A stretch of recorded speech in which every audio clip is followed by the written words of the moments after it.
evening, ladies and gentlemen. I'm Eric with Living Jeep, and tonight I'm going to be working on replacing the oil filter housing on my 2016 Jeep Wrangler.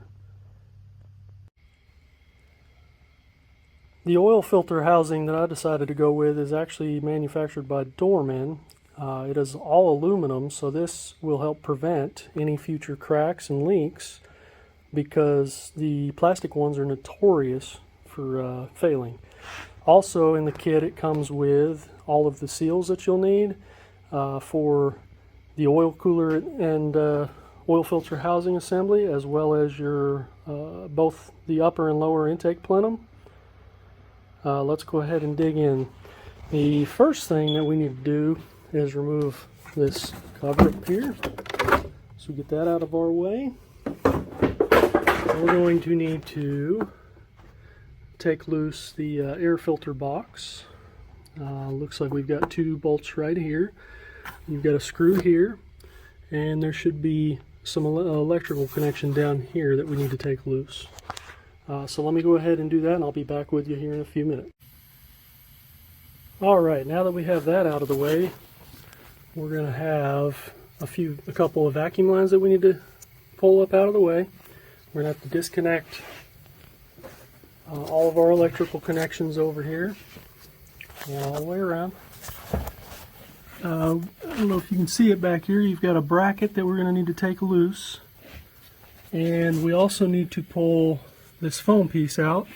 There's a couple of these clips holding it in place over here. If we go to the other side of the engine, we're going to need to pull these two lines out of the way. And we'll see where we're at from there, what else we need to move out of the way so we can pull the whole upper intake plenum off. Be back here shortly. Alright, so the back bracket here on the driver's side of the engine, I've got the two nuts taken off. If we move toward the front of the engine, you can see there's two more nuts right there that need to come out. Those are the two side brackets that hold the upper plenum. Then if we move around to the other side of the engine, you'll see the bolts that actually hold the plenum, the upper plenum and lower plenum together. There's three up here on the top, and then there's four of them. One down here, one down here, one down there, and one all the way back here in the back. Kind of hard to see with the camera. We also need to remove, looks like, these two bolts here so we can take this bracket loose. So that's what I'm going to do now, is I'm going to take this bracket loose on the other side, loosen up all the bolts to the upper plenum, and then I'll be back with you. Over here on the passenger side, the bracket that is holding this side of the intake plenum, the upper plenum down, there's two nuts way down in there. I think the easiest way to gain access to them is probably going to be to remove the battery and try to move this box up out of the way. So that's what I'm going to work on. Okay, now that the battery is out of the way, it looks like we have three nuts back here that we're going to have to remove. There's a bolt down in this area. We're going to have to take this wiring harness and go ahead and disconnect it. Then we've got a couple of clips that are holding the wiring down here, as well as over in this area. We're also going to have to remove the air filter box, which it should just pull right straight up out of the way. There's a bolt here, and we will see if there's any more down in that area once the air box is out of the way.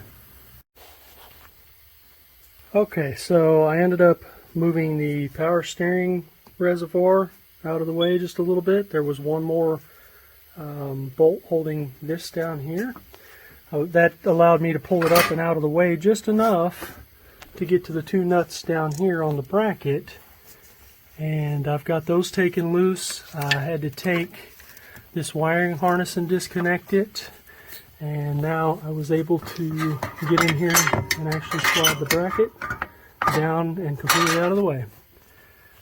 Next, what we're going to need to do is come in here and disconnect all of our spark plugs, the coils, as well as the connectors down here for the injectors. And that'll allow us to get to the lower plenum. We should be able to just go ahead and lift the upper plenum out of the way now though. So I'm going to give that a try. Okay, now that the upper plenum is out of the way, something that you always want to make sure you do is shove some rags down into these openings so you don't drop anything down inside of the intake plenum.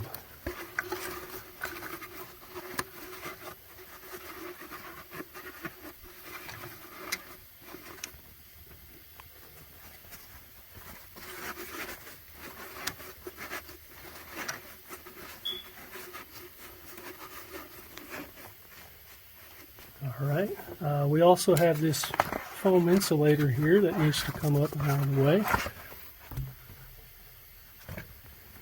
And now we can get to this side's spark plugs. We can go ahead and unhook all those, as well as all of the injectors on both sides. Okay, I have all of the wiring disconnected from the injectors and the spark plugs coils. I have the 8 bolts for the lower plenum already loosened. So now all we have to do is just grab this and kind of tilt it out over the way. We won't even have to disconnect the fuel line at all.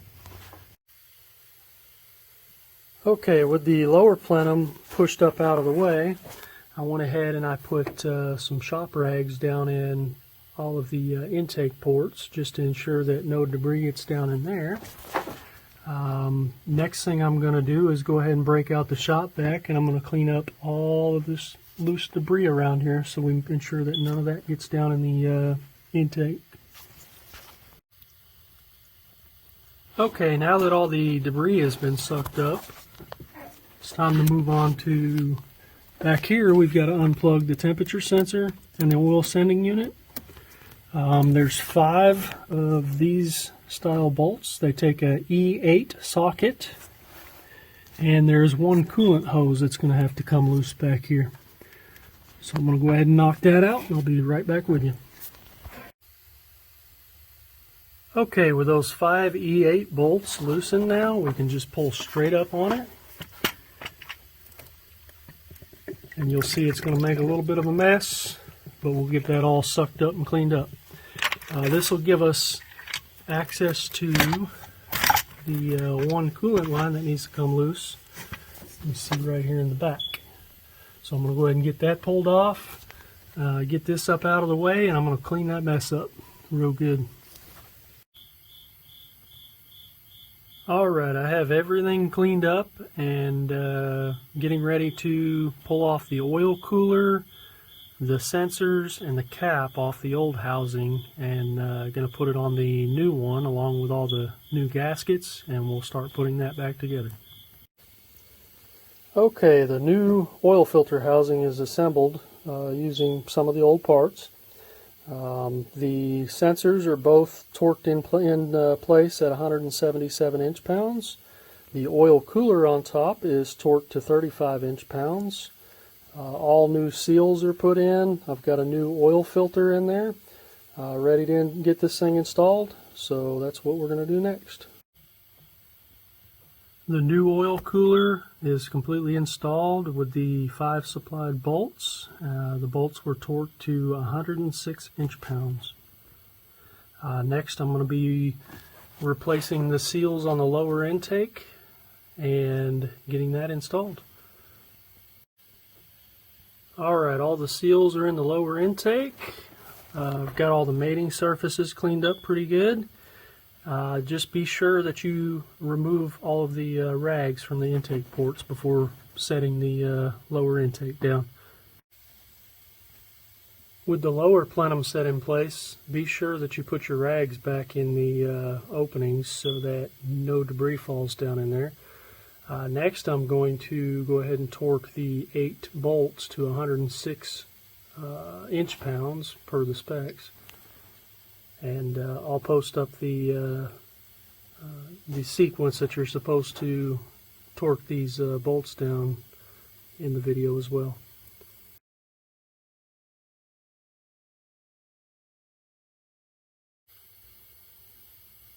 All of the bolts are torqued down for the lower intake, and I have all of the fuel injectors plugged back in. Next, I'm going to remove the coils and go ahead and replace those spark plugs. Alright, I've got the spark plugs out on the left hand side of the motor.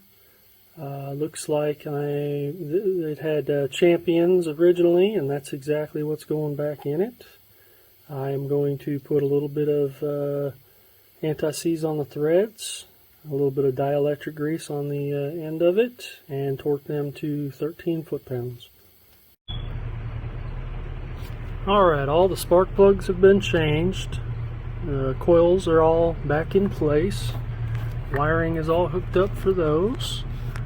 Next, we'll go ahead and replace this piece of insulation. We're going to pull out our rags here after we swap out these seals on, that for the mating surface between the upper and lower intake. So I'm going to go ahead and knock that out, and then we'll be ready to set the upper intake in place and get it torqued down. Alright, you'll see I've got the new seals in place. Kind of see up under there. I've got the intake, the upper plenum set down. It is already lined up, and these studs are through the brackets on this side. So now all I need to do is come over here, push all these vacuum hoses out of the way, set it down on there, and I'll get the bolts started. Alright, I've got all 7 of the upper intake bolts torqued to 89 inch-pounds. Next step, we're gonna go ahead and take care of these brackets. There's the 2 over here on the driver's side, 2 nuts on each. There's the front one, and there's the back one. Then also over on the the passenger side, we've got this other bracket we need to get put back up in place here and get those bolts taken care of.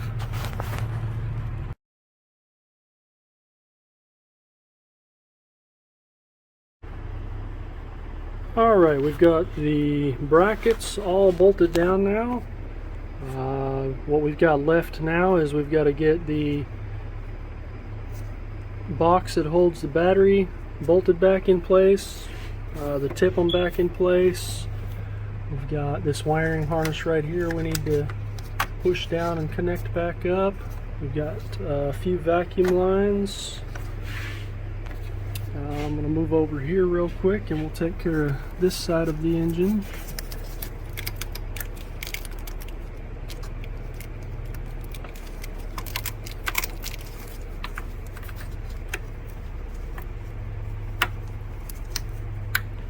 I have a couple electrical connections here. There's a vacuum hose.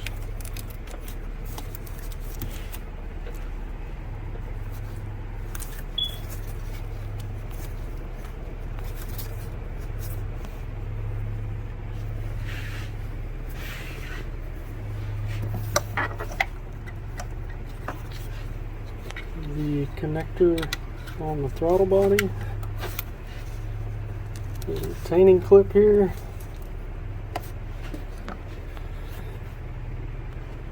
Alright, I'm going to start working on all this right here and get that tray bolted down.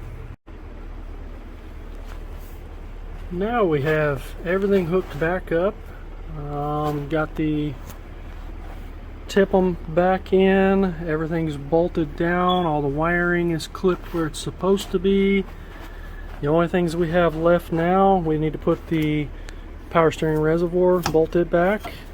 We've got to get the air box in, get all the tubing hooked up there. There's one sensor in it that needs hooked up still.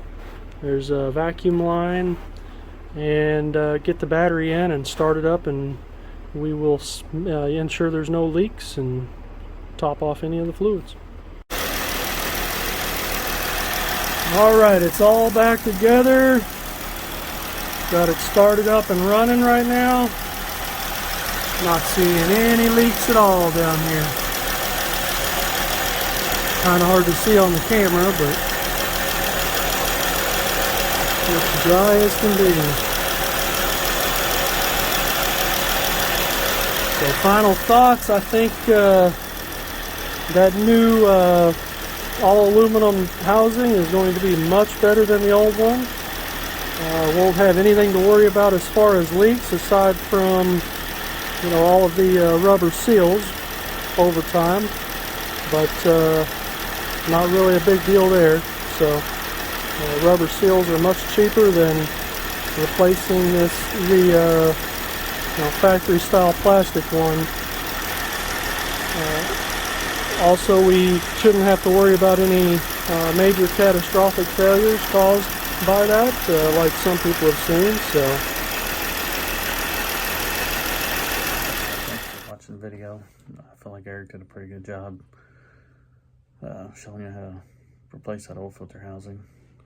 Keep in mind that oil filter housing fits more than just the Jeeps. It fits any of the Chrysler products, Jeeps, Rams with the 3.6, Dodge Caravans with the 3.6, any of them with 3.6, that oil filter housing is going to fit it. So just kind of keep that in mind. I think the 3.2s in those same vehicles, I think the oil filter housing fits those as well. So anyways, keep that in mind. Thanks for watching the video. Always like, subscribe, share, all that good stuff. Appreciate you.